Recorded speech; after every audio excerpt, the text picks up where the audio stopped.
Hello, and welcome to this week's episode of the Metacast podcast. That is the podcast about itself, ourselves, and the self in general. My name is Ty, and I will be your host. And as always, I'm joined by my co-host Distance. And today we have a special guest.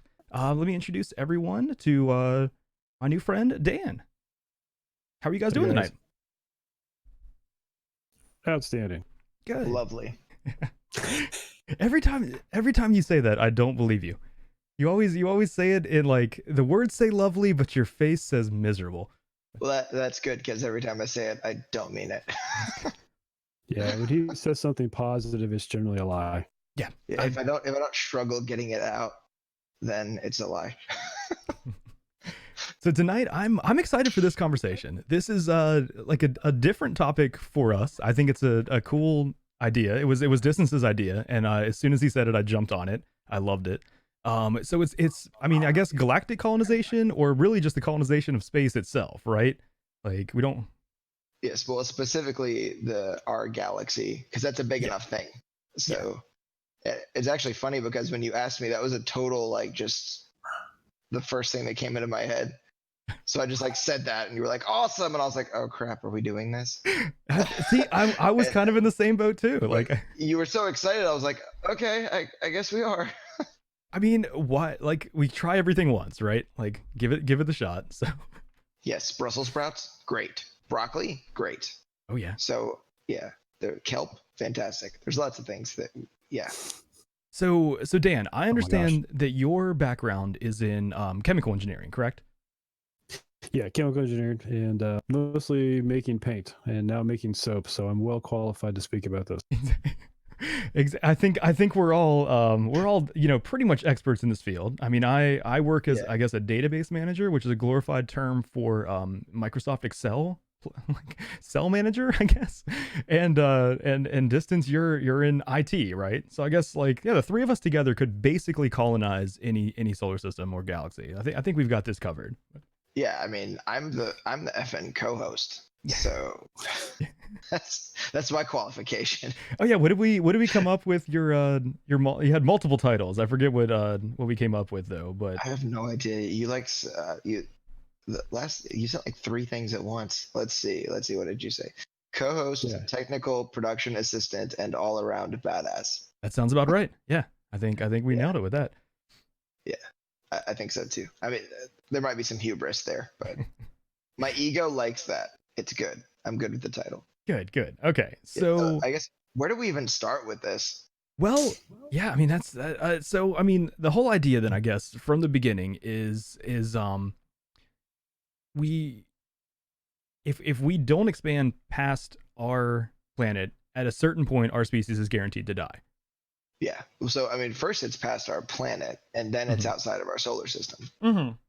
Well, yeah, that's the whole. I mean, because we've already technically we have already got somewhat of a colony set up off our planet, right? Like there's the ISS that has 10 to 13 people working on it at normal times. Yeah, I mean, like if you consider what is that? Is that low Earth orbit? If you consider low Earth orbit outside of the planet, I mean, it's still kind of. Well, I guess if the moon is not the planet, then that means that a satellite is not either. Exactly. Yeah, it's technically an artificial moon, right? Basically, like more or less, yeah. Yeah, it's your practice run for actually going to another planet. If you can't successfully live in orbit on yours, then it doesn't really matter after that. Exactly. I think that's true. Everything's got to be baby steps. We're not going to immediately try to colonize, interstellar space. Right.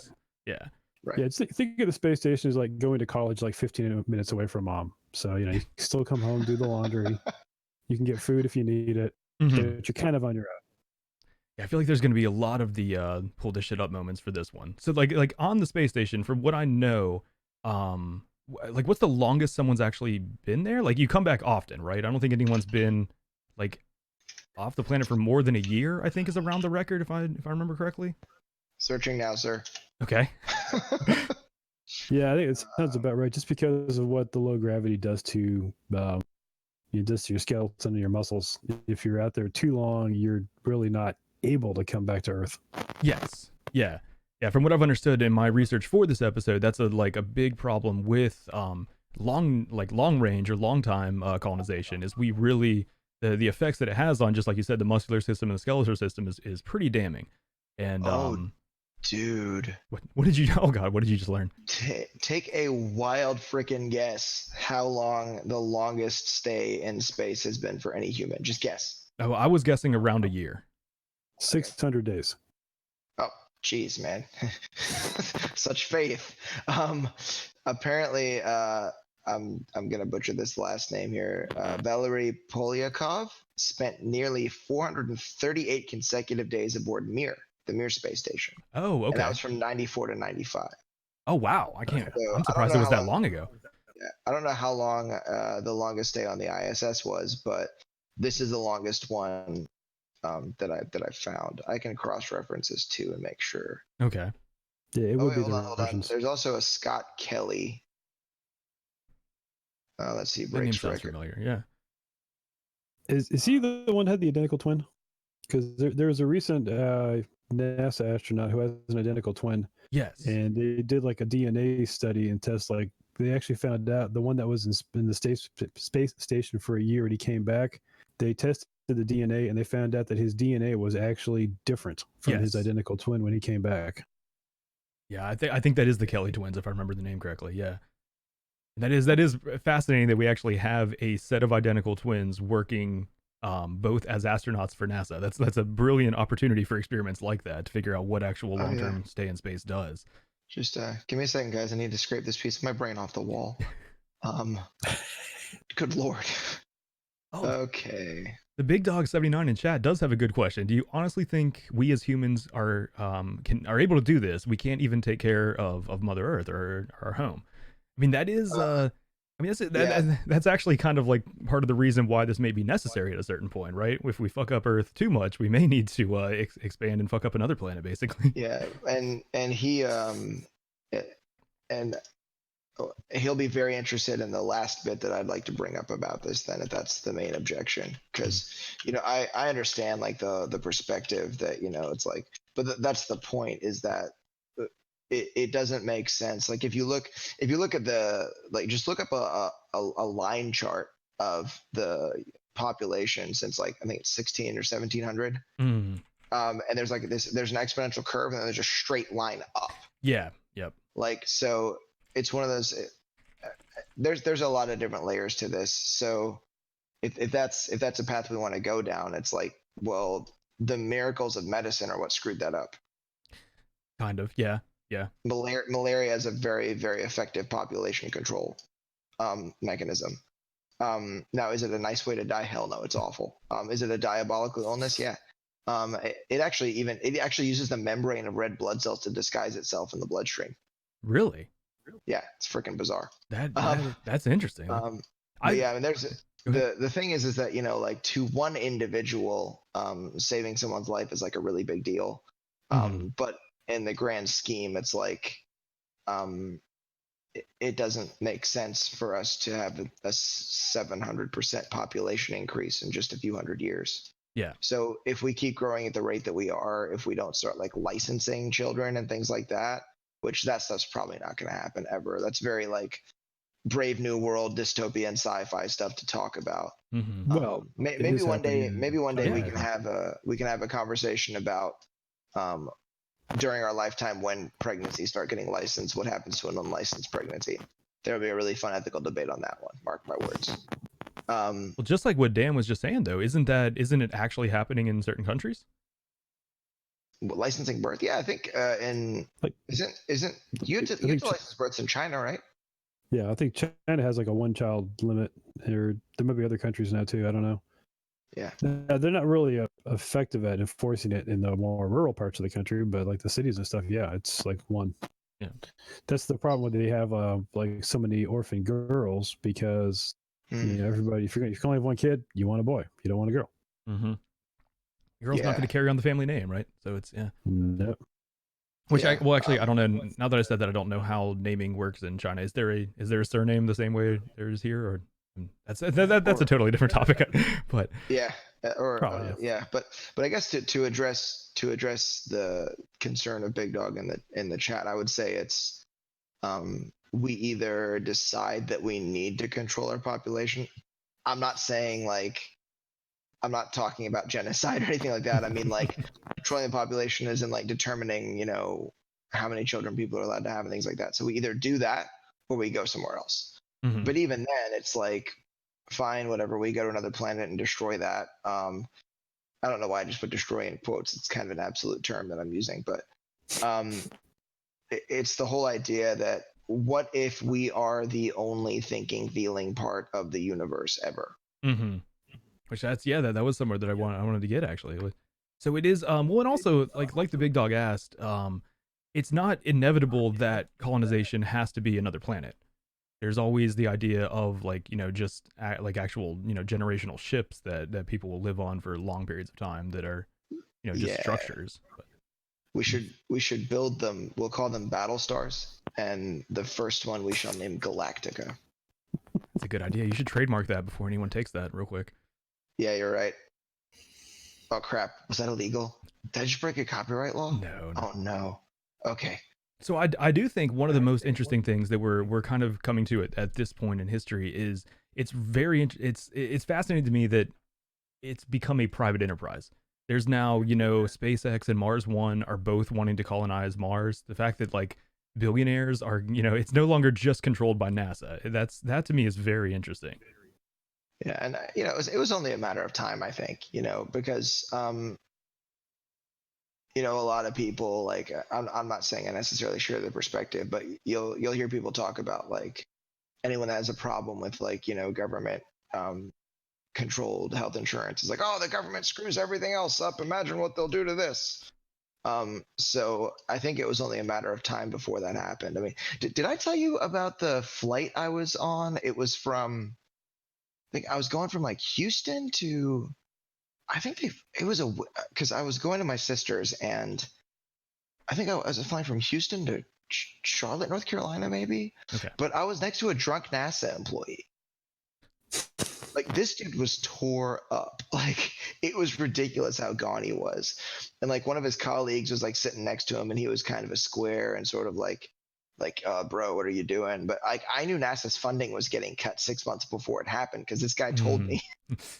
That's kind of funny. So I was like, so when he said that to me, I was kind of like, well, someone's gonna have to take this over. Like, it'll have to happen. Mhm. And there was a lot of talk. I mean, like in the '90s about privatized space travel, and Yeah. like the movie Gattaca. I'm pretty sure that was a private organization that was doing space flights.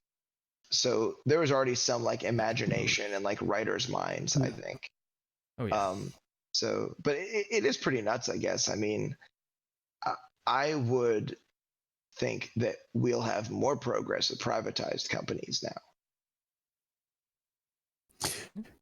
Yeah, and I think I think when you look at governments versus private, then you have different layers of safety and protecting the investment, and all kinds of other things come into this. Like, was it the Israelis recently launched a satellite to Mars, and it basically crashed because they didn't do like completely redundant systems to save money.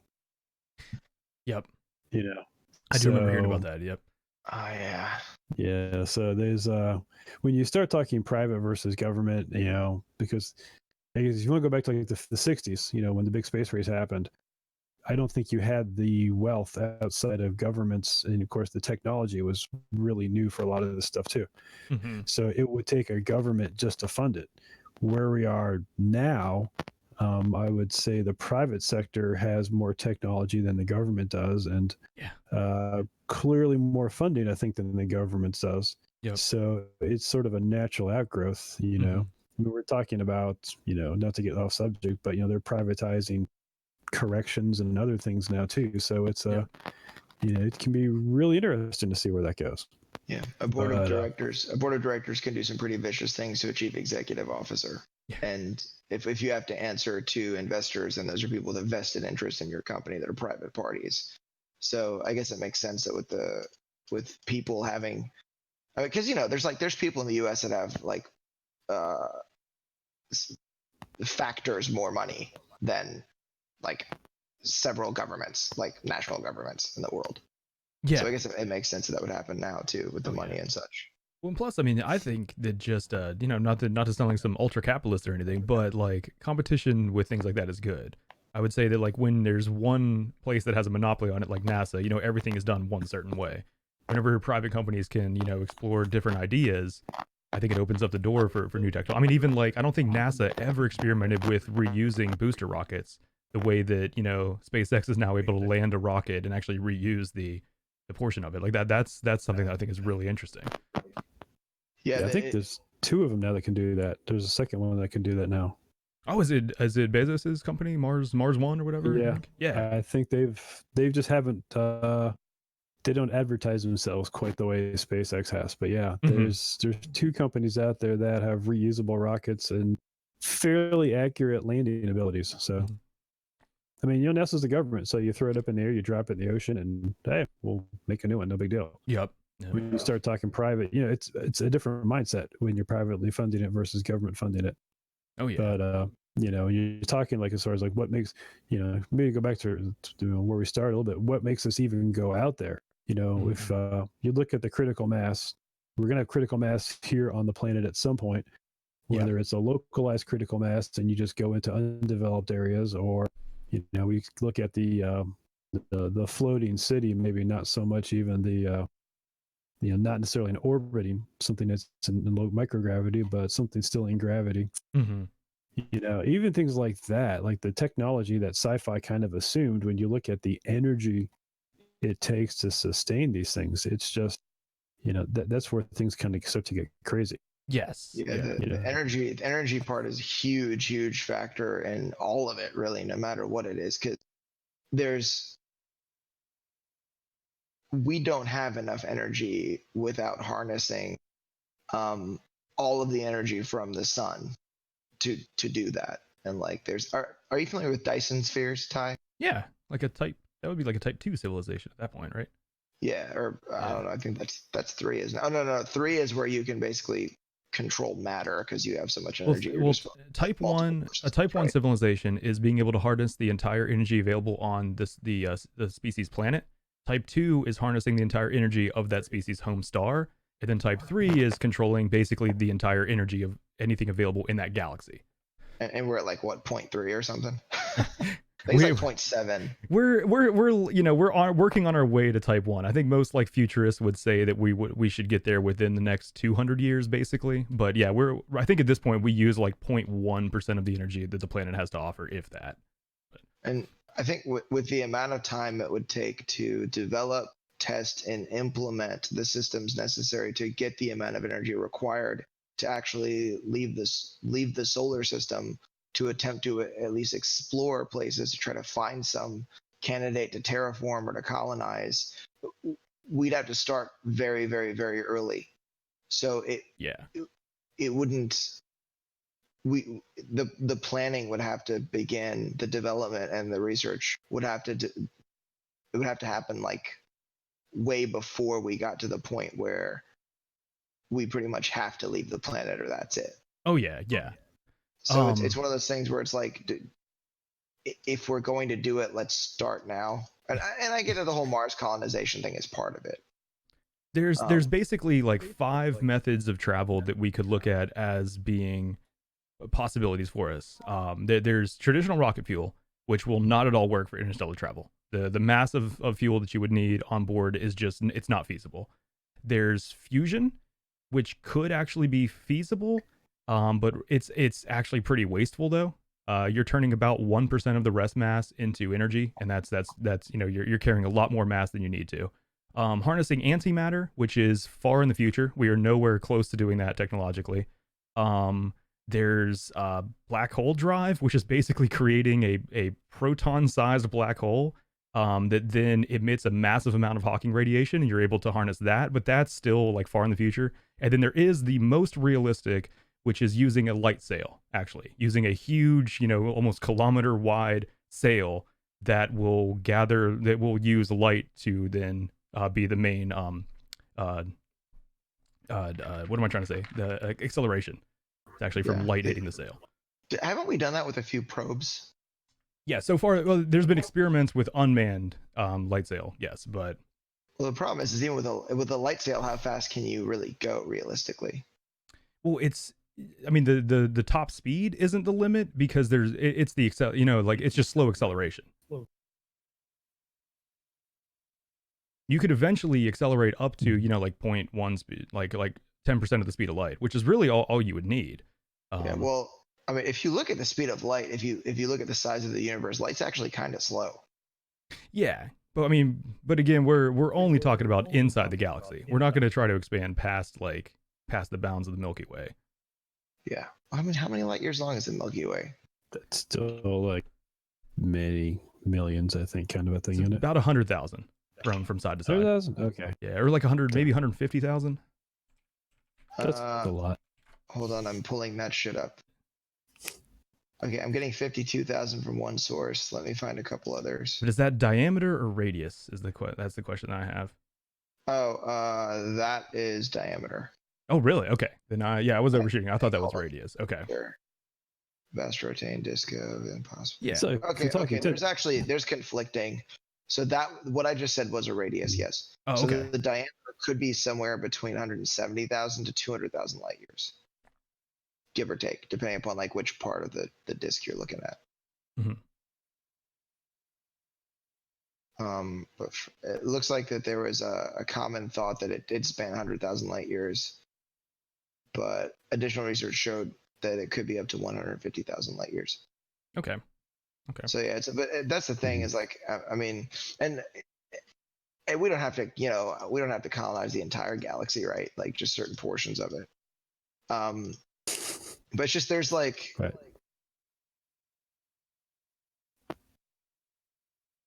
And if I'm not, isn't Hawking radiation is supposed to be the little bits of mass that a black hole bleeds off at its edges, right? Yes. Yeah. So that's an interesting thought.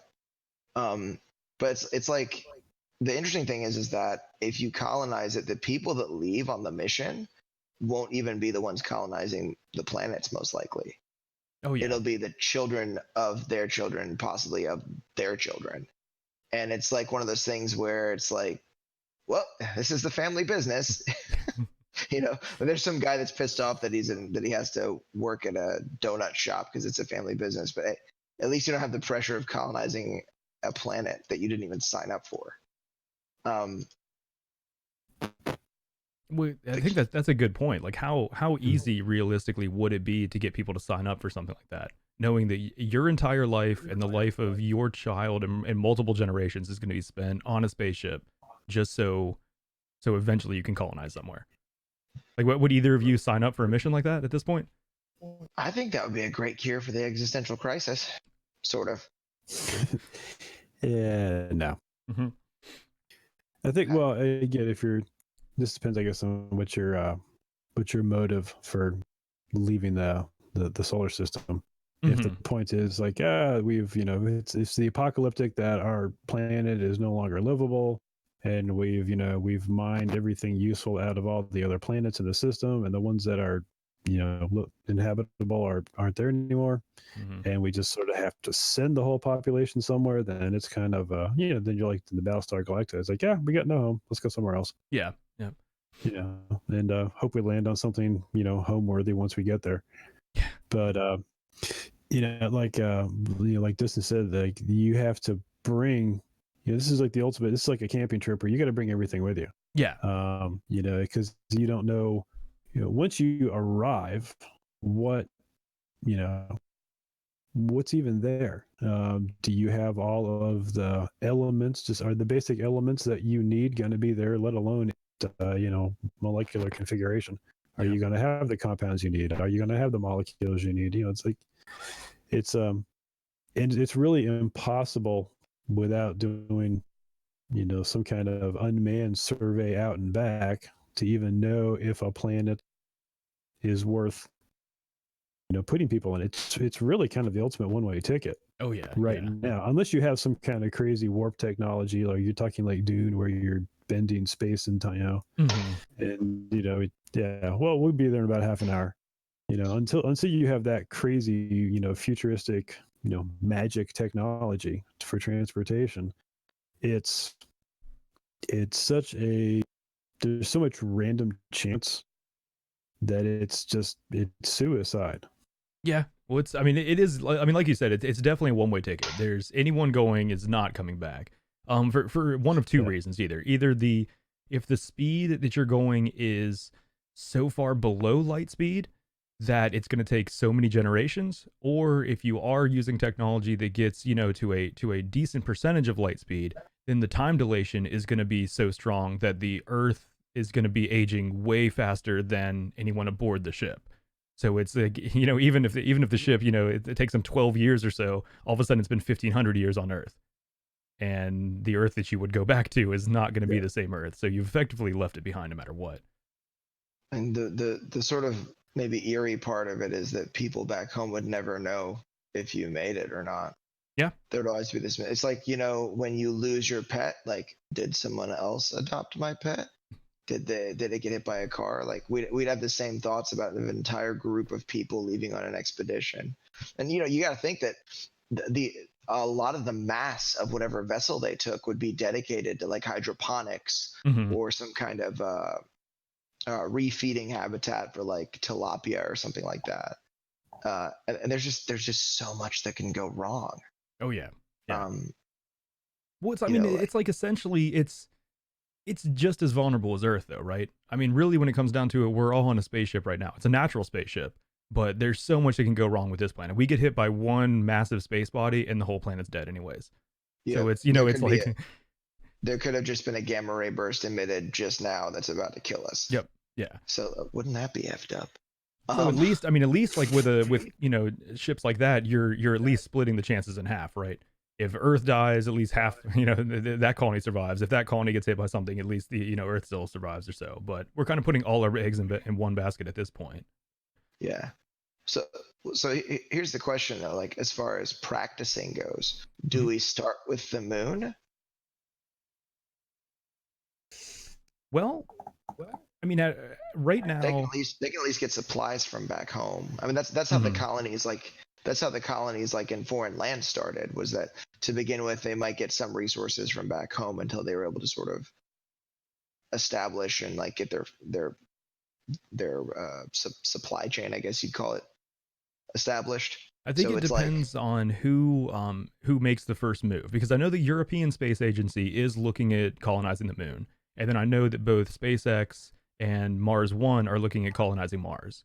And I think the two private companies are saying within the next 20 years they're hoping to put boots on Mars that will not be returning. So I mean, you're looking, by ideally like 2039 on their plan to have a colony started on Mars. I don't know what the European Space Agency's timeline looks like at all, though. There are a lot of things that I'm assuming that well, particularly I guess SpaceX and Mars, one of the two private organizations we're talking about. Yeah. There's a lot of things that I would think they have considered that the majority of the general public doesn't even realize. Oh yeah, I'm sure. Yeah. Like the movie The Martian, such horseshit. It's like it was a good movie, but yeah, Mars is great. Yeah. Was just the whole idea. I mean, Dan and I were talking about this like yesterday, maybe the day before. Like all of the dust is electrostatically charged, all of it. Yeah, it sticks to everything. There's no moisture. Yep. So like the whole idea, like you'd have to have like a million different freaking airlocks. Well, not literally a million, but quite a few. And even then, like plenty of the particles would get in, and then they would destroy equipment very quickly. Yep. So, and there's the electromagnetic field of Mars is freaking crazy looking. It's nothing like Earth. Okay. Because it's like it's geologically completely dead, right? Yeah. I mean, there's supposed to be ice on the poles. Yeah, there's ice, and there's actually, we just recently discovered liquid water, we recently discovered the traces of liquid water under the ice. That, or what they talk like liquid? I think they're talking about like liquid methane or something. Is what they're describing. But no, on Mars they think it's actually liquid water. That was a big discovery within the past couple of years. But oh damn! But it's not on the surface. They'd have to dig below the ice cap to find it. But there's also, I'm pretty sure that there's several compounds in the soil that are actually poison. I wouldn't be surprised. Yeah. So it's just, it is, it is extremely ambitious, Mhm. and Oh yeah. just Mars. And I mean, I realize this is maybe like not a savory or sweet thing to say, but I'm pretty sure the first missions, I'm pretty sure they're all going to die. I'm pretty sure the first group of people are not going to survive. It Um, may be true. Yeah. Yeah. and they'll be making a huge sacrifice doing that. Yeah. But I think that there's going to be other people that are just as nuts that are going to go after them, and they're going to try their hand at it too. Yeah. Well, just like I mean, with the Apollo program, there were definitely a few astronauts that died trying to get, the three people that, or not, I mean, the two people that ended up walking on the moon first to get them there. There were how many lives lost on the way? Yeah. There's also the fact that we don't really know about microbes or anything that may or may not be living on the planet. Like we think of life as being completely carbon based, but Mm-hmm. are there any other ways for life to exist? Is there a molecule other than DNA that can hold information for a living thing? So we think that the planet's dead, and most indications that we have are that it is. But what if it's not?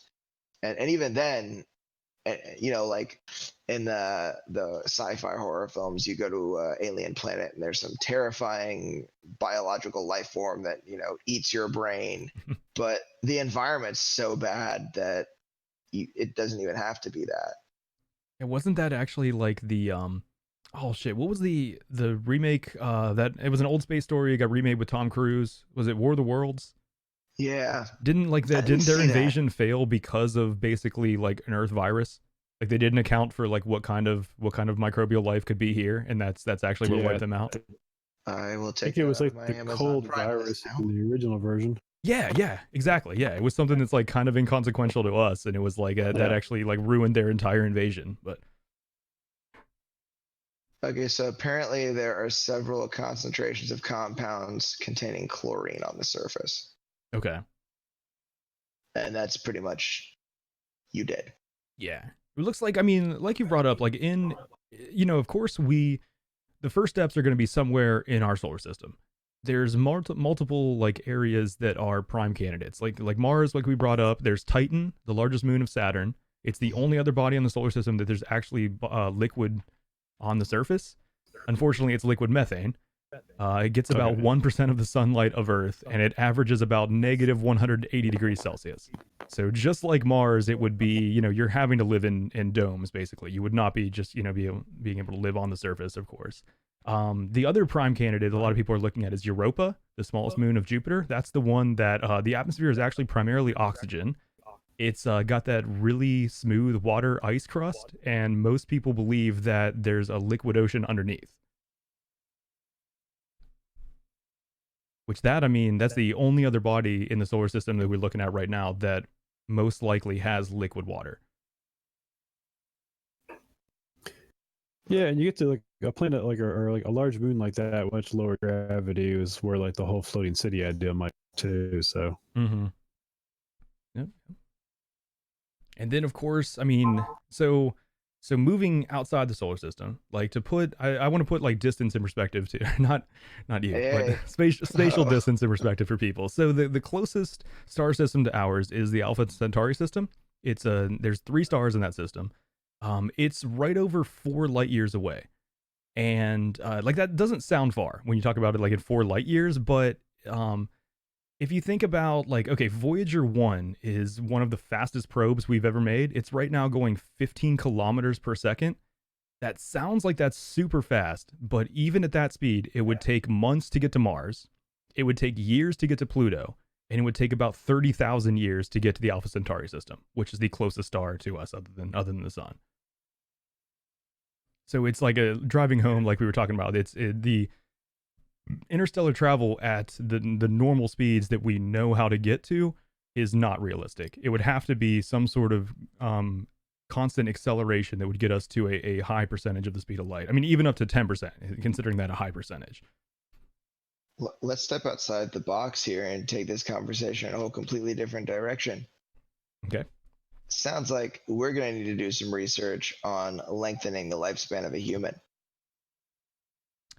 Possibly, but see, well, the whole thing is though, like I brought up, as you accelerate to any sort of speed like that, like even 10% the speed of light, time dilation becomes a big factor.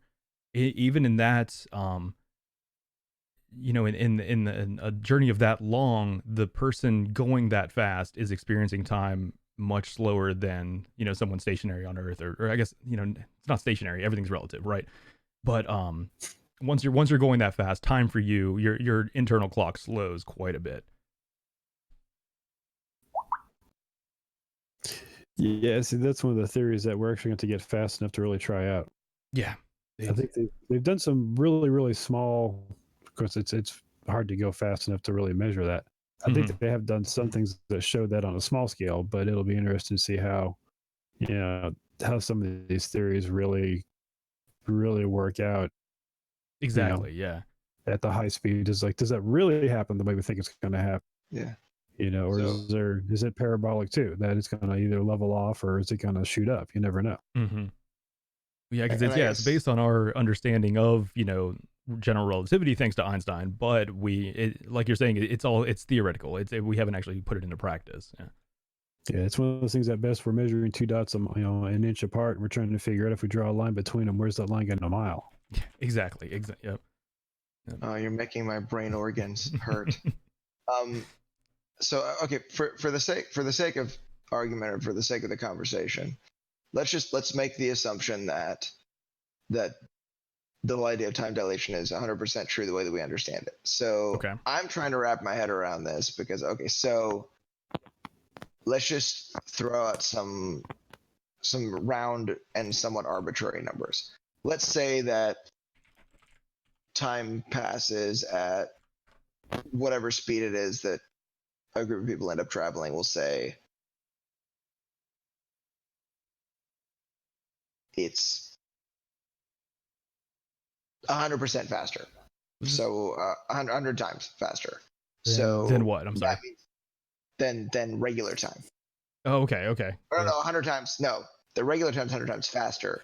So the time is passing at 1% that rate. Let's just throw those numbers out there just for the hell of it. Okay. So does that mean so that would mean that 25 years for them would be 250 for us, right? No. Well, that's 10%, yeah. So I'm saying 1 year. Just go for 1 year and 100 years. That means that so if they're traveling at that speed, the ship would be the people on the ship would experience 1 year passing. The people on Earth would experience 100 years passing in that same time. So I mean, if it was 25 years, it would be on the ship. It would be 2,500 for people on Earth. Yes. Yeah. Exactly. So that's so nuts. Yeah. So for us just sitting here doing our thing on our planet, going, I forget how fast the Earth is actually orbiting the sun, but going as fast as we're going, so then if that's nuts. So if it takes 30,000 years to get to Alpha Centauri, then that would with the math we're doing, that would be what, 300 years? Exactly. Yeah. If they were 300 times. Yeah. Yeah. Exactly. You're going 1,500 kilometers per second. Mm-hmm. Yeah. Now you're looking at a 300-year trip. Yeah. And just to remind anybody that's listening, these are not numbers we know to be true. These are just numbers that we're using to try to help me make sense of it in my brain, and hopefully help listeners do the same. So that's nuts. Yeah. But even still, I think it would still be beneficial if the humans on board were able to live longer, because it's still going to take a long freaking time, to get to wherever they're going. And there's all kinds of stuff like. Did you ever hear the thing that Neil deGrasse Tyson said about Star Trek? What thing? I'm not sure. So he was talking about the original Star Trek series. He might have been talking to Joe Rogan, actually, and he was saying that there were all these things on Star Trek. He was like, that will 100% happen. We're going to be able to beam people. We're going to have things that'll like make food. You push a button, it'll replicate it. Mm-hmm. And there's going to be phasers and warp speed travel. One thing that's never going to happen, doors that open themselves. Not going to be a thing. That's funny. But then he made the joke that was actually the first thing that we came up with, was doors that open themselves. Yeah, basically. So there's a lot of this technology that we're talking about, and like things that we can't even fathom that might be possible later on. Oh yeah. That aren't now. Well, that was an entire section that I had here, is just how historically bad humanity is at predicting the future. We tend to like underpredict things like crazy until an advancement happens, and then we kind of overpredict things for a while. It's so I wanted to. I have a quote that here that I love, just to prove how bad we are sometimes. Um, Man will not fly for 50 years. Do you know who said that quote and when? Oh, I don't know, the Wright brothers. It was, yeah, Wilbur Wright in 1901, about 3 years before they actually flew. And then there's another great one. No flying machine will ever fly from New York to Paris. That was his brother Orville Wright in 1908.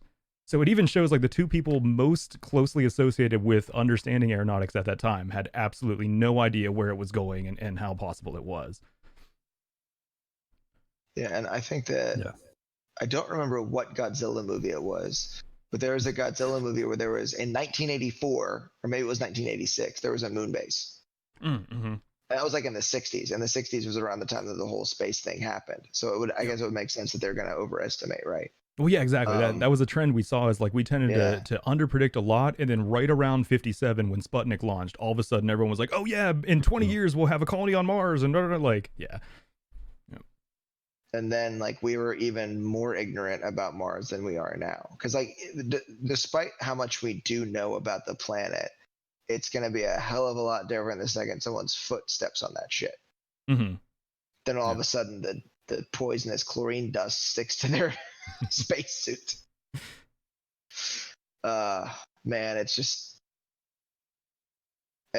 it's such a broad subject. This, like. So, like, I guess when I mentioned it, that would be the reason why it was such a mind-blowing moment. Yeah, I mean, it really is. It's, I mean, like you said, it's, I mean, the whole reason why our logo has the onion, there's tons of layers to it.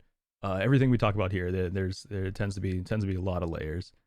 Another thing that I wanted to explore with you guys. Have either of you guys heard of the Fermi paradox? Oh yeah, is that the one where it's like the idea that because the universe is really big and has lasted a long time, there should be a bunch of little green people walking around colonizing everything. But then also because of the fact that it's so big and that it's lasted so long that we might have just missed the life. Am I wrong? Well, the first half basically though. Yeah, it's like I mean the numbers of it okay, so our Milky Way has about 400 billion stars.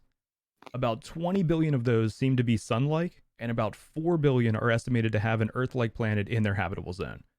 Even if like 0.1%, even if life is super rare and only like 0.1%,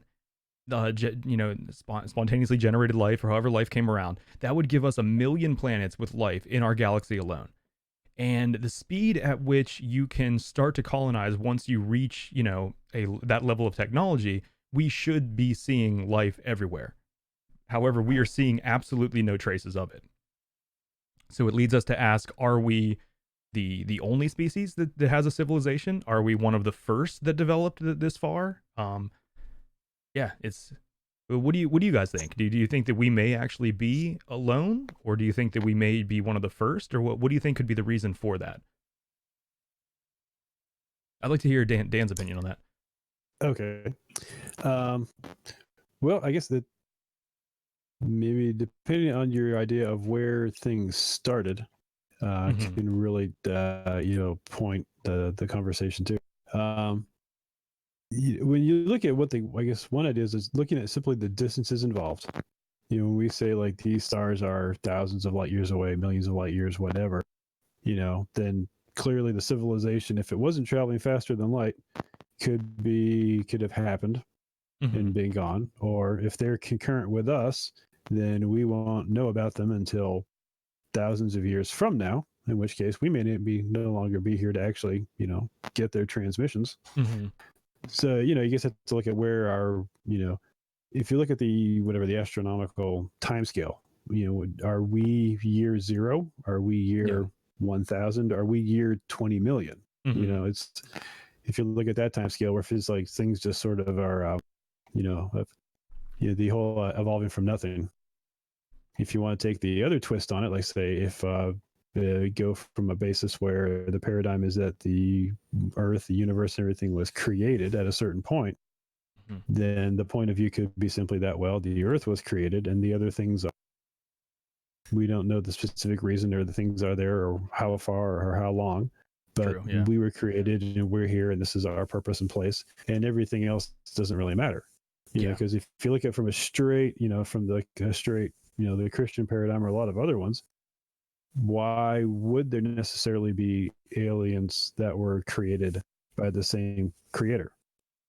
Either you need a world that looks like some kind of an online MMO where you just get all kinds of races around bouncing around checking each other out, or you've got this is your place, this is the this is the world, and everything else is just maybe we need a galaxy so that the tides work out right. I don't know.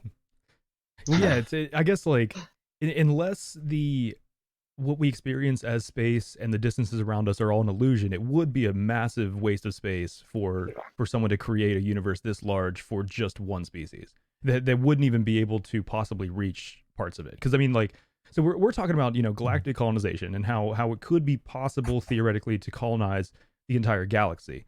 But it is, I mean, to the best of our understandings of theoretical physics and relativity, it's completely impossible to make it outside of our local group of galaxies, basically, because the speed at which the universe is expanding, once you get into intergalactic space between galaxies, the galaxies are moving apart, so space is being created in between them so quickly that you cannot actually traverse those distances, even at like light speed. Yeah, I mean, you forget to like the basic framework of our assumptions as far as like we think the universe is this big, we think stars are this far away. Yep. Ultimately none of that is actually empirically measured. We're assuming a system, like when we talk about like there's like redshift, or we're assuming there's certain shifts in different spectrums that we see it and we look at this and we see interference here when it should be there, that we're making assumptions, and we've built our whole physics around, our theoretical physics around a certain set of assumptions that we say, okay, because we think this and we're seeing that means this is this far away, this is moving towards us, this is moving away from us, it's this far away, it's this old. The whole, really our whole system of astrophysics is all based on, we've built all the assumptions, and we've built layers and layers and layers on them, and we've made observations, and based on those observations within the framework of what we were looking for, we're assuming that, this is correct. And so you never know. I mean, our whole idea of astrophysics could just be a whole, circular logic, bunch of it's people before Galileo were absolutely positively convinced that the whole workings of the universe were wildly different than we know it is now. And we say we know it is now because that's what our best knowledge and says it is. But who knows what, in another century, what astrophysics and the whole idea of the universe, we may have a completely different idea of what the universe even looks like. Oh, yeah. At that point, the idea of, you never know, the idea of galactic colonization could be as silly to people 200 years from now as we look back as the idea of like a flat Earth or an Earth-centric solar system.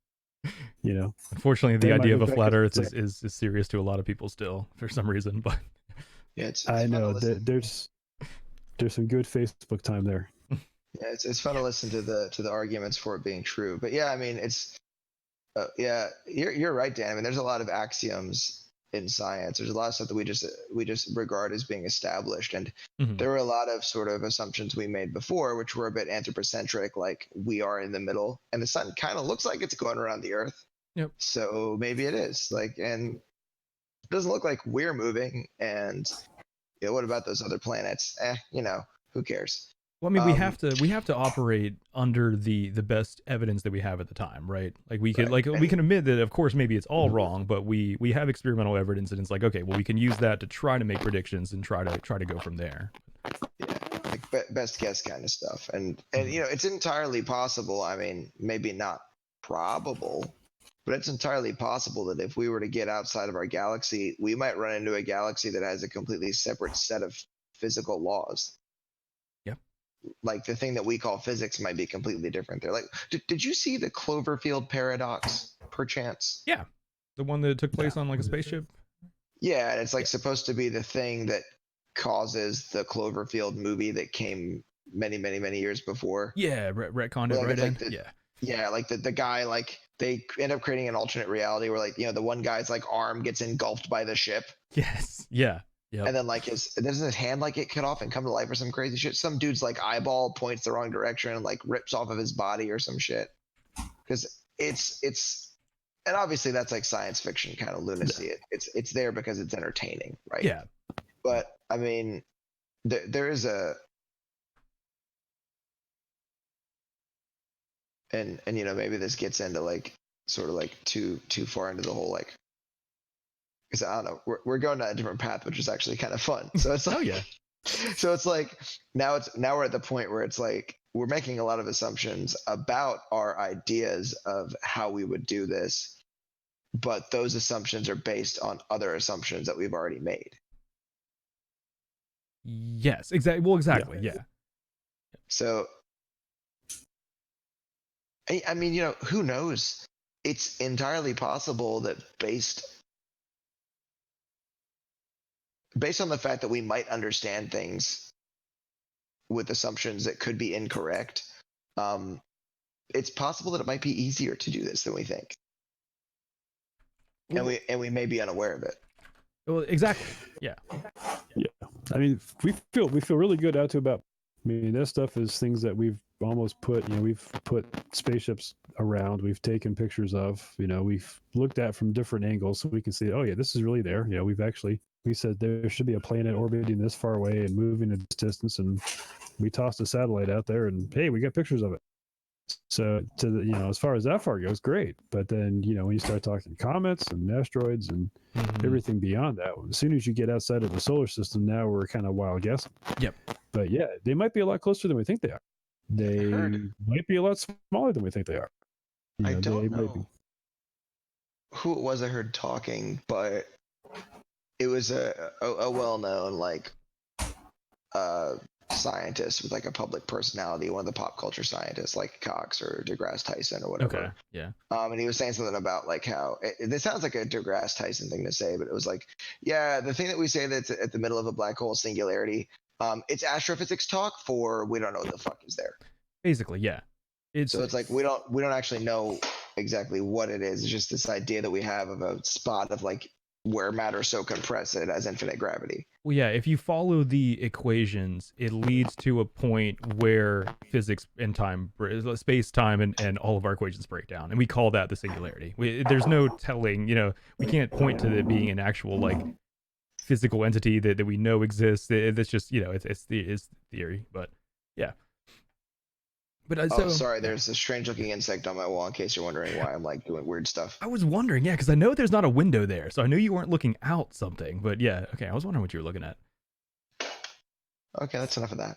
But yeah, so going back to, I mean, I guess like one of the things I wanted to explore was the reasons for development. So often in human history have been like, there's basically three things that happen. There's either war, there's either praise for a deity or royalty, or there's investment or financial gain.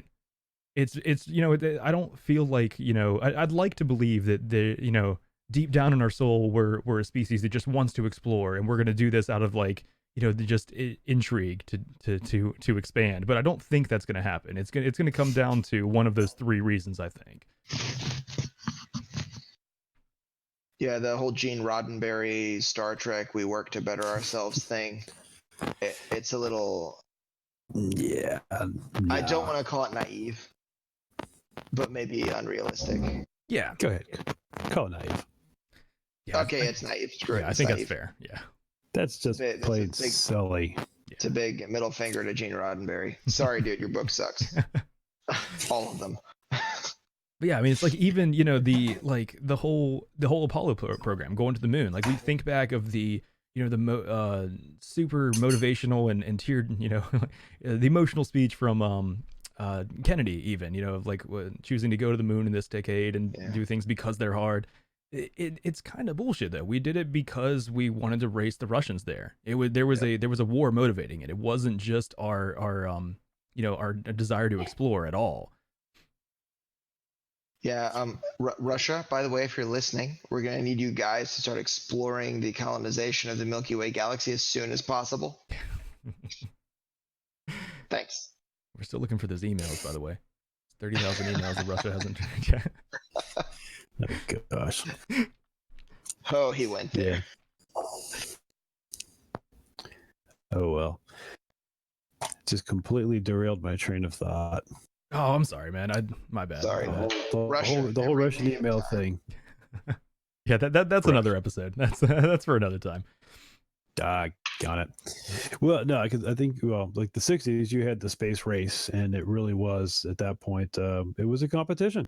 Yep. Yeah, it was two guys laying it on the table and seeing which one was longer. Yep. And ultimately, that's what it came down to. Yeah, when you look at the European colonization of the Americas, that was all about money. Yeah, that was financial gain. They thought mythical and all whatever, and then it became military power. Yep. And then it becomes an empire and a control thing. So, and even like major movements, here within the Americas, like what brought people to the western half of the country across the Rockies? Gold. Financial gain. Yep. It's just you get a lot of that motivation. So now, is there some massive resource out in space that's going to come back? I mean, I think the distances make that there's, maybe bouncing around within the solar system.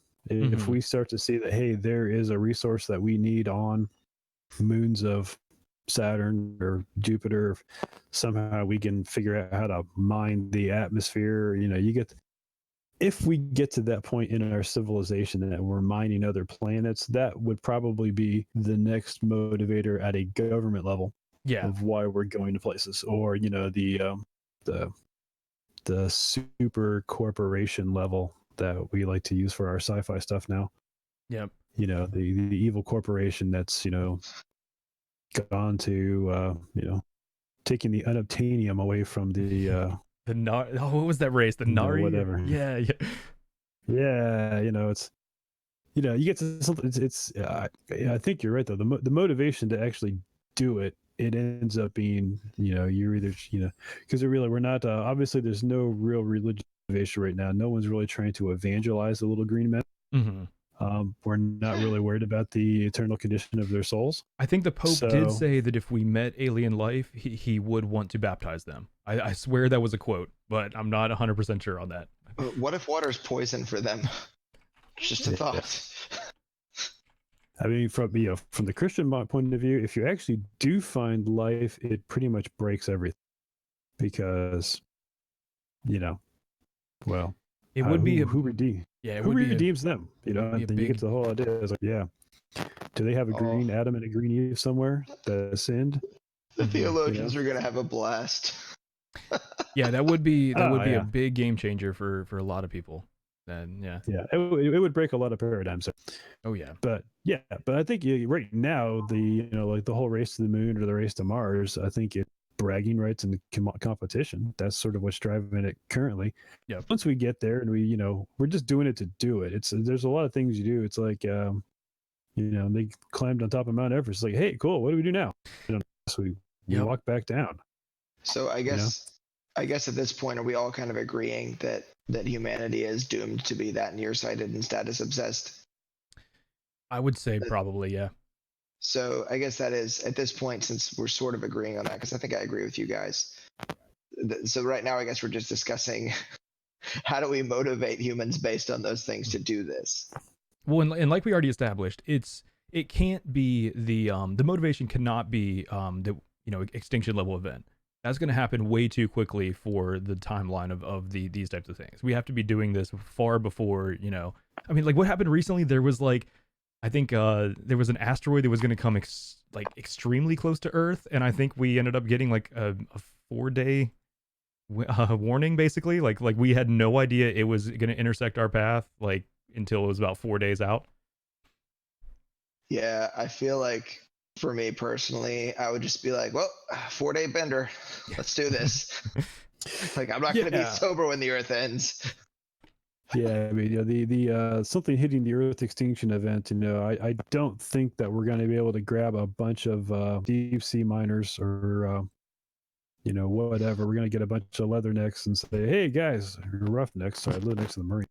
Get a bunch of these guys and say, hey, I need you guys to go modify your oil drilling equipment, and we're going to shoot you into space so you can take out that asteroid before it collides with the planet. I think as long as Aerosmith yeah. does the soundtrack, we'll be fine. I think That's possible. Are you telling me that Bruce Willis can't handle it? Because I'm pretty sure he could. I'm pretty sure it would not be an issue for him. Yeah. But Yeah, live free or die in space. Yeah, you know what? If it's Dwayne Johnson, I feel better about it. But Armageddon remake with The Rock in it. I think yes. I think that's I would watch that. I would definitely watch that. If you're listening. But it does. I mean, it brings up some interesting questions that you brought up, though. Like, so I'm under the impression that the first step then is going to be. I mean, okay, so if Mars One or SpaceX don't actually follow through with colonizing Mars, and that's not the actual first step. First step is going to be, in my opinion, financially driven. I think we're going to get to the point where we've mined a lot of resources and we start looking at, okay, well, what are the land rights in space? No one owns anything out there, so we're just going to try to go and mine out there. I think it's going to be mining asteroids, like Ceres or one of the like the largest body in the asteroid belt. I could completely see a country getting super ambitious and wanting to send a mining operation there, and there's almost infinite resources that no one has claimed. Do you guys agree that that's most likely going to be a motivator, or where it's going to go? Oh yeah, I mean, there's a lot of stuff there, and that's reachable. Where, honestly, I think what's going to happen if I'm going to guess it out, we practice on the moon, we figure out how to make this whole no atmosphere, really cold thing work. Mm-hmm. Then you got to figure if you're going to go to somewhere like Mars, now you're going to deal with like a fractional amount of sunlight for your power. Yep. So I think even if you're saying within our solar system, you're still having to rely on either much more compact and efficient nuclear energy. You're doing something, on that scale. Again, barring magical technology advances. We live on the moon. We probably have a nuclear base or something that supplies it. We move to Mars after wasting a couple generations of astronauts. We'll figure it out, and then we'll start throwing robots and things out into the mine via asteroid. I mean, it's a logical series of steps. Having spent a little bit of time in the oil field and watching how we experiment with technology sometimes, there's just a whole lot of, hey, let's try this. Hey, let's try this. Hey, let's try this. Yep. And of course, there's really not a lot of consequence other than money and time. Yeah. When you get the whole space exploration, now you're talking redundant, double redundant, triple redundant systems and safeties, and we want to model it and do all the math and double check the math and triple check the math and make sure somebody didn't do his page of calculations in metric and the other guy did his page of calculations in imperial, which did just happen a couple years ago. Oh, jeez. That's so I think remember the first Mars lander that failed. That's what happened. I forgot all about that. One group was in metric, another group was in imperial units, and when they hand one group to the other to pick it up and move on, and they didn't realize that, oops. Yeah. Wow. Does that mean that like a British satellites can run into American satellite because they drive on the wrong side of the orbit? Yeah, absolutely. That was so weak. I'm sorry. Dude, that deserves one of these. Everyone deserved better than that. I failed. Okay. I failed humanity just now. That's all fine. right. So whenever we go to colonize, we're not taking you with us for fear of jokes like that. You're going to have to stay back here on Earth. All right. Yeah. I'm not even someone's dad. Yeah. That's totally my providence there, man. You're just. Yeah, it would be the misfortune that I'd be the first one that the extraterrestrials met, and then they determined that it was best to exterminate all of humanity. Yeah. Because if they're all like this asshole. That's assuming they crap. That's true. Yeah, so I mean, sorry, go ahead, Dan. No, but yeah, the intergalactic's probably that's a couple step changes away from where we are. I think in our lifetime, are we going to see the moon or Mars? I don't know. I think it's either a lot harder than we think, or it's not as hard as we're making it. Yeah. Either way, it's going to come down to having enough people confidence exceed their risk acceptance and go for it. and that's we're seeing some pretty cool stuff with corporations doing space. I mean, yeah, we'll probably be doing space tourism next, and that's going to be helping to fund the next wave on this, because obviously they're not making money yet. This is all R&D with no return other than governments paying you to put their satellites in space. Yeah. So that's that's a pretty limited market. There's not it's not like the new iPhone.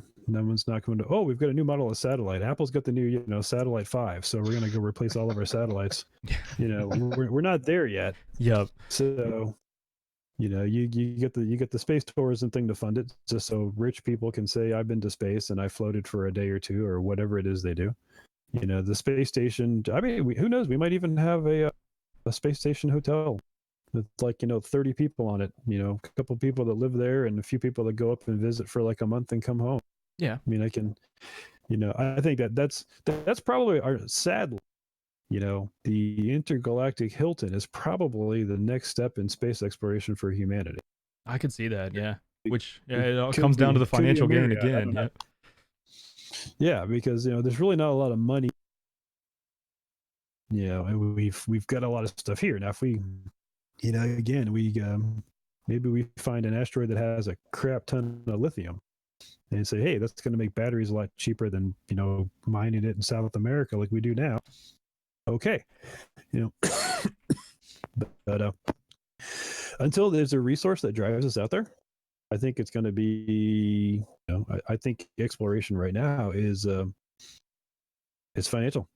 It's going to have a bottom line to it. There's a little bit, there's a little bit of spirit, but the pioneer spirit doesn't pay for anything. Exactly. Yeah. It's just so weird to think that space exploration could turn out to be a tourist economy like Monaco or something. Yeah, but it's, like he's saying, it is a sad reality, but I think it's true. It's, so much it is based on financial gain like that. And I could see that being, that's going to be the prime motivator. It's going to be money to, in some degree. There is a lot of money in asteroid mining. There's gold, there's platinum, there's a lot of resources out there. Oh yeah, you got a ton of metals that are available. There's got to be stuff out there, and it's going to be easier than we could take the whole idea of conflict diamonds to a whole nother level once you get these warring factions out in space. Let's go to like the whole battle mech or something like that version of the future where you have all these random factions that control parts of the asteroid belt or this bridge or that, Space pirates. There's some great stuff in sci-fi to go with. Oh yeah. Yeah, piracy won't really be an issue until until spacecrafts are like privately owned. Yeah. Piracy is not going to happen. Yeah. And I don't see space privateering. That's that would be the next level. Governments are paying spacecraft to attack other spacecraft. Well, I guess. Well, Trump is starting the Space Force, right? So that was an idea, yeah. Hey, so if we've got a Space Force going, why not? That's a step. Yeah, that's a step. Well, let's have some fun with this. Like, let's start, taking satellites out. It's it's funny. Am I the only one that made fun of Newt Gingrich when he talked about the moon base? I don't even remember that. It was during the primaries and he was running. He talked about having a moon base by like 2020 or something like that, or not 2020. It was like, actually, it might have been that soon. It was the fact that I think it was the timeline, not the thing itself. But good idea. This is like, there's an article from like 3 days ago that Newt Gingrich is just trying to sell Trump on a cheap moon plan. So hey, yeah, that may be something that we see. So I want to do a thought experiment for you guys. Okay. All right. Let's say, the Supreme Leader of the United States is giving you guys a task that you need to set up the first colony. You've got 100 years to do it. Where do you look at, and what method do you look at for getting there? Let's Dan, you go first. Right. Yeah, I think it's probably going to follow kind of like what I said. We've got the basic space station technology. We've got reusable rockets going to the space station and back. So the next step is, you basically build a space station on the moon. Yep. Because really, you start small. It's something with a base for like a dozen people with some simple modules. And once you're actually, on ground, like, again, assuming that there's a cat walking around me, that's why I'm looking around here. I'm just waiting for him to jump on the cap on the computer. Yeah. So, I think the advantage of, I guess, a planet versus a space station is you're at least building on something as opposed to just sort of, sticking things together that are all spinning around in space. Yeah. So you can actually start building like modules or independent buildings and having some kind of way of moving back and forth. And I think that's where it grows. It's a small, it's, the proof of concept. I mean, we have a proof of concept in space. Mm-hmm. It's in a lot of ways, it's really, I guess it's almost shocking that we've not been back to the moon since the 60s. Well, yeah. It seems kind of strange that of all the things that are going to been there, like been there, done that, get the T-shirt, it was landing on the. It's like, yeah, we did it. Yeah. It was cool. We're not doing it again. But it's just like we talked about. We haven't had the motivation to do it since then. After that, after the race, there was like, what else do we? There's not the financial gain really, unless we go there in mine. But from what I understand, the makeup of the moon is just very similar to Earth's makeup, and we haven't really ran out of areas to mine here yet. So it's not really much to gain there. Yeah, well, I think part of that. I think the environmental aspect of the Earth and the whole resource conservation is going to get that, because there's a lot of resources that we can take, but obviously you have to break things to take things. Yeah, and at some point we're either going to make it so hard to extract resources on the Earth that it's economical from a permit point of view, or call it an emotional point of view, to do it somewhere else. Yeah. But no, I mean, I think it's, it's I guess it's going to take like an Elon Musk or a Jeff Bezos or someone like that. I think in where we are now, that's what it's going to take to get there, because I don't see a government really caring enough to do it right now. Yeah, I completely agree. Yeah. Well, Distance, what about you? Where would your colony be? It'd be the moon. I think you'd have to start the moon. It'd have to I kind of go back to like the going to college 20 minutes away from mom. Yeah. You want to move out. You want to be on your own, but not so far away you can't get. So, yeah, the moon's got to be it. I mean, it's the best. It's the best candidate because it's the closest. And the thing is if something really bad happens, it'll still take us quite a lot of time to get out there. But it's at least close enough to where things can easily be transported there and back. It's something that we've already sort of done at some point. Mm-hmm. We can at least get there and understand the math.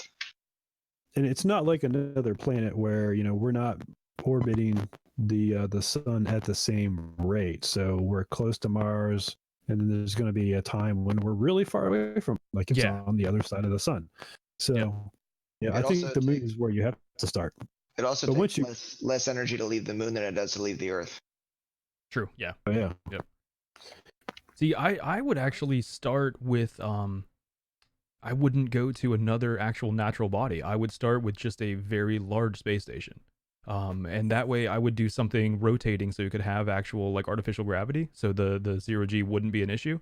You could just have it rotating at the speed where, you replicate 9.8 meters per second squared, and it's effectively Earth gravity. And just have a very large version of the ISS that's maybe, at the moon's distance or closer, and start there. The thing is, you're really not gravity though.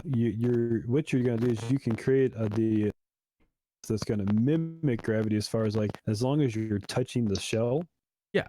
That you're gonna walk on the outside. It's kind of like 2001. If you remember, like the Space Odyssey, like they kind of walked in the middle of the ship and like walked around the circle, and then they walked out on the roof on the other end. You sort of have that, but you still don't have gravity. You let go of something, it's just gonna hang. Except, well, it's might run away from you, but I mean, you don't really have gravity yet. anything in it at that radius would be, because all the gravity is an acceleration. So it's just you're using centrifugal force as that artificial gravity. So anything at that radius is experiencing the acceleration that is gravity. You drop something, it's going to drop, just like anything else. Exactly. That would be my goal. I think necessarily. I think the force would be greater closer to the outside too. Well, yeah, further away from the center, you get the stronger it gets. So you'd have like a point where, you're moving faster and faster the farther from center. So it gets to you have to manage that, because then when you get to the middle ship, you're no gravity decreasing, and you have a point where gravity is going to be too high for people to tolerate. Well, it would just, I mean, there would be basically like one livable floor. It's just, like the radius of a circle would be, that's where everyone is. You don't go closer, I mean, even the inside, it's not going to be like, structure that people can enter. It's just kind of spokes of a wheel, and everyone's just kind of living along that outside of the wheel. All right, rabbit hole, guys. Okay, what's up? But, All right. Yeah, but it's funny because like we just gone from Battlestar Galactica to Babylon 5. I got a sci-fi reference for all this, guys. Just lay it on. So what is it that, I guess, for the idea of having a massive space station, what is it that you think is beneficial for that over trying to colonize another body that's like a moon or something planetary? For me, the main thing was avoiding the lack of gravity. Being able to live in an acceleration like that, you wouldn't have to deal with the issues of well, I guess we still don't know the bone density issues, but like the muscle deterioration wouldn't happen if you're living in an acceleration that's 9.8 meters per second squared, basically. So I guess there's a clarification required, at least for me, in the thought experiment that we're talking about. So this 100 years that you have to prepare, and where are you going to do it? Is this just like the supreme leader of the United States, or whoever that happens to be at the time, the prime minister, Trump the third? Yeah. Is it just doing it to say that we did it, and there's like no goal to go anywhere else after that? Oh, well, yeah, that wasn't really part of my experiment, I guess. I didn't really think about that. It was just kind of the idea to do it. But that's another reason why I like, well, I guess any idea works that way, but they all can be jumping off points to go from there. Then if you have a base on the moon, it's it's a stopover point, for further travel. Because I guess the way that I was thinking of it was a way to sort of try to prepare people for the greater challenge of going someplace further away. Mm-hmm. And it's like, it doesn't make sense to be sweet and concerned about an Army Ranger's feelings. Yeah. When you're training them, because they're going to have to do really difficult stuff. So that was kind of the way I was coming at it. Not to say it's a thought experiment. So I mean, not to say that like there's anything wrong with your idea. I think it's perfectly fine. And I think it was a bit outside the box kind of answer, which is cool. I guess also in my idea too, I envisioned the space station also doubling as a ship that can have propulsion and possibility that in itself can go somewhere else. So like if there's some sort of, if all of a sudden there's like a 350 mushroom clouds visible from the space station, they can be like, oh well, that's extinction level, guys. Yep. Off we go. F you, planet Earth. We're going to fucking Mars. Yeah, exactly. I think Disney World. Go ahead, Dan. So we're going to Disney World. Yeah, gonna build a Disney World on Mars. I guess that is like whenever I kind of whenever I really dissect my reason for thinking that, I guess I am kind of scared of the fact that the entire survival of the human species is in one place. I don't like the fragility of the fact that if anything happens to the Earth, we're all gone. So having a colony that's tied to one area like that, it also makes me nervous. So I guess the idea of having something that's mobile that could relocate was a factor for me. Yeah, that's a good thing in case Megatron attacks the moon. Exactly. The dark side of the moon. All right, that doesn't. I know. That's why I said it. Does not count as science fiction. It's yeah. That's not even there. There actually isn't a dark side of the moon, is there? Well, we call the side that we can't see the dark side, but it's lit up just as much as the side we can see. Yeah. It's the far side. Exactly. Yeah, that's the there you better go. term. Far side, the opposite side, the wrong side of the moon. Yeah. But because of the way it's tidally locked, we don't ever see that side except for in photography.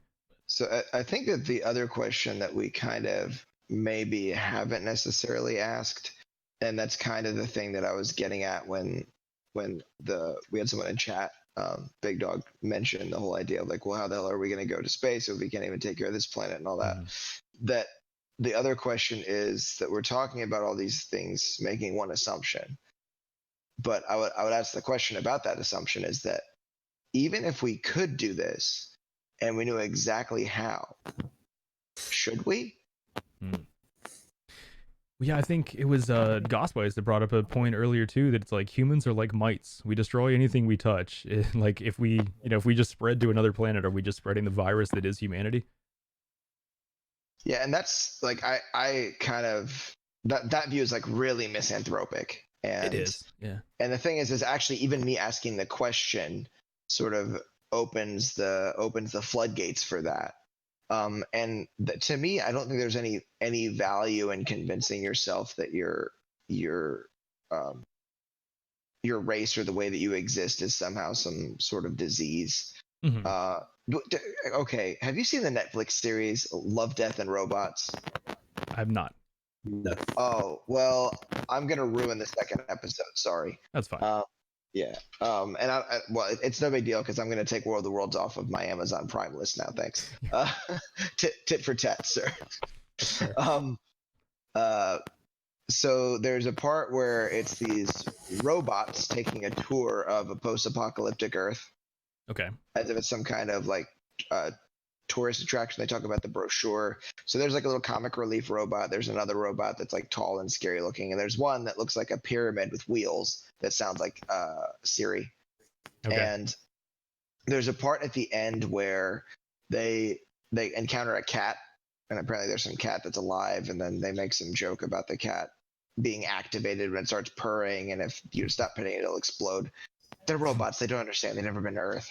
So there's a part at the end where there's the hanging out with the cat, and then there's this whole long speech that the Siri sounding robot makes about how hubris and humans believing that it was their right to tame and use the planet, and that their pride and foolishness is the thing that destroyed the world. And then one of the other robots is like, really? And then that robot's like, nah, they're just kind of stupid. Really, things started to end when they genetically engineered the cats to have opposable thumbs. And then the cat that's been with them talks to them and says, yeah, after we could open the can of tuna by ourselves, it was pretty much over with. Yeah. Also, I got a lot of friends. So the next thing you know, there's like 150 cats. And they're like, yeah, pet me, meow, meow, and all that stuff. But it's like this whole idea that because it is a Netflix series, you expect a remark like that, because they're really big on that kind of stuff. And it's hilarious to me that they create that irony by saying, not really, actually, they just gave cats opposable thumbs. Because there's this whole idea that, and the reason why I pose that is because, I actually kind of disagree with the statement. So I want to actually like use a question that pushes the other direction, even though like I don't think that it's fair to call humans a disease. Like it's like I just think you've seen The Matrix too many times. I love the Agent Smith speech at the end. Yeah.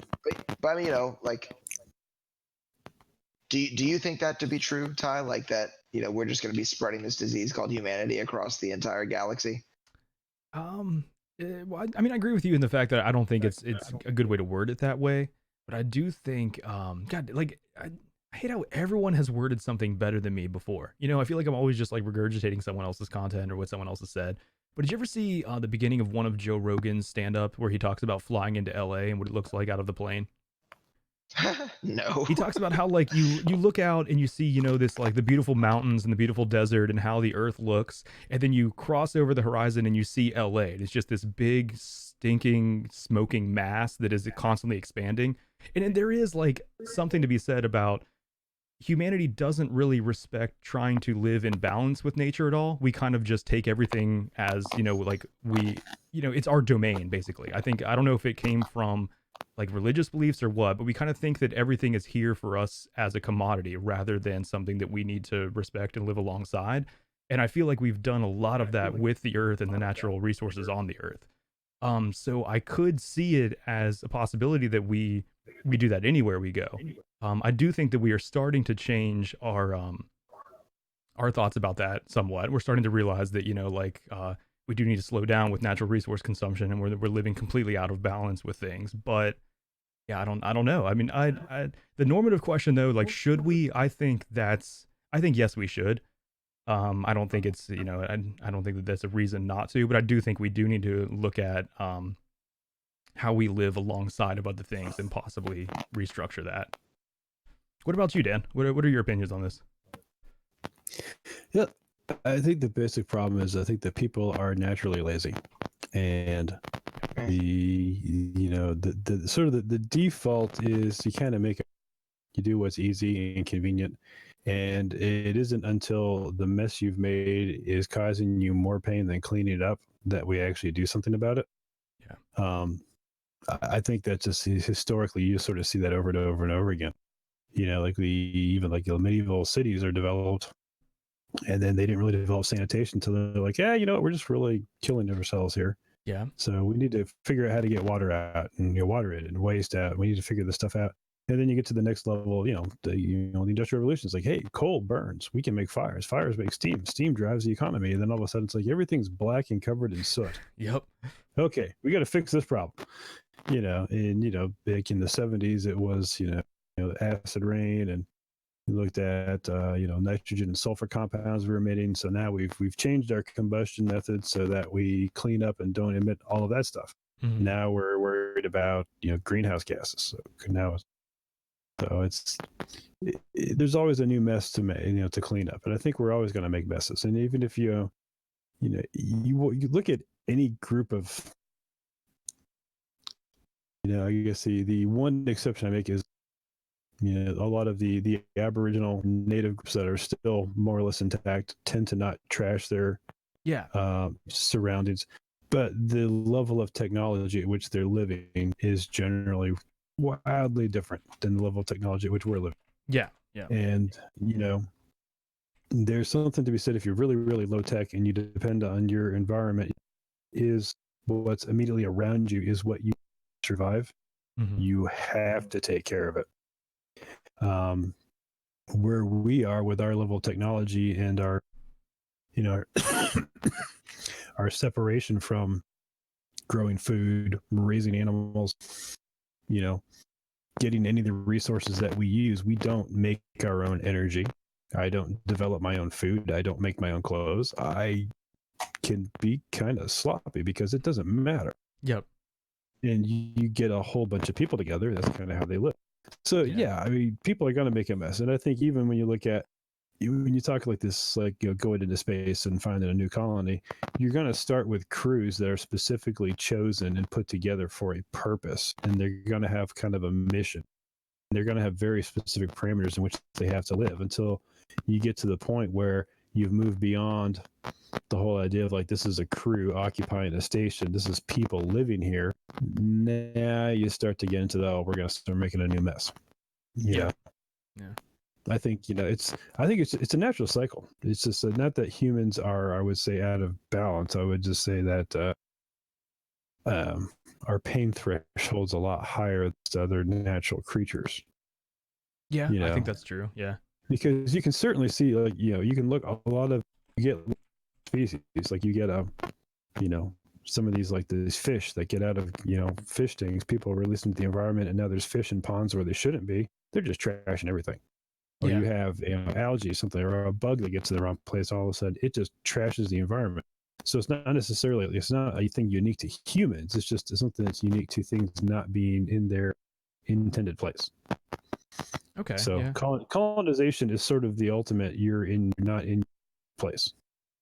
Yeah, that is true. Yeah, I like that. Well, what do you? I mean, do either of you guys have any final thoughts? Anything to wrap up, or did we cover everything on what you wanted to talk about? Yeah, pretty much. I mean,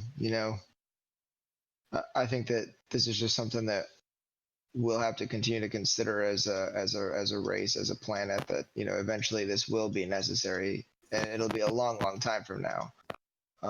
But yeah, before it's necessary. Yeah. yeah, and also doors that open themselves, never gonna happen. But I do think, like we brought up earlier, I do think it's something that it's likely we will see in our lifetime. Either the moon colony or Mars colony. I think either of those are very likely for us to see in our lifetime, though. All right. Well, thank you, Dan, for joining us. I had a great time talking with you. It was nice meeting you. This was very great. Cool. So this is pretty cool. Thank you. So yeah, we've reached the end of another episode of the Metacast podcast. If you guys are watching this on YouTube, be sure to go ahead and hit that like button and subscribe to keep up to date with what we're doing here. Comment below and let us know your thoughts on space colonization. Do you think that it's going to be something you will see in your lifetime, or do you think we're overestimating there? If you guys are interested in taking a further part in the conversation, you can join my Discord below. And you can even be a future guest if you would like to. Don't forget to join us next week for another episode. It's going to be live Wednesday at 7:30 p.m. Eastern Standard Time on twitch.tv/TylerTV. And thank you all for listening.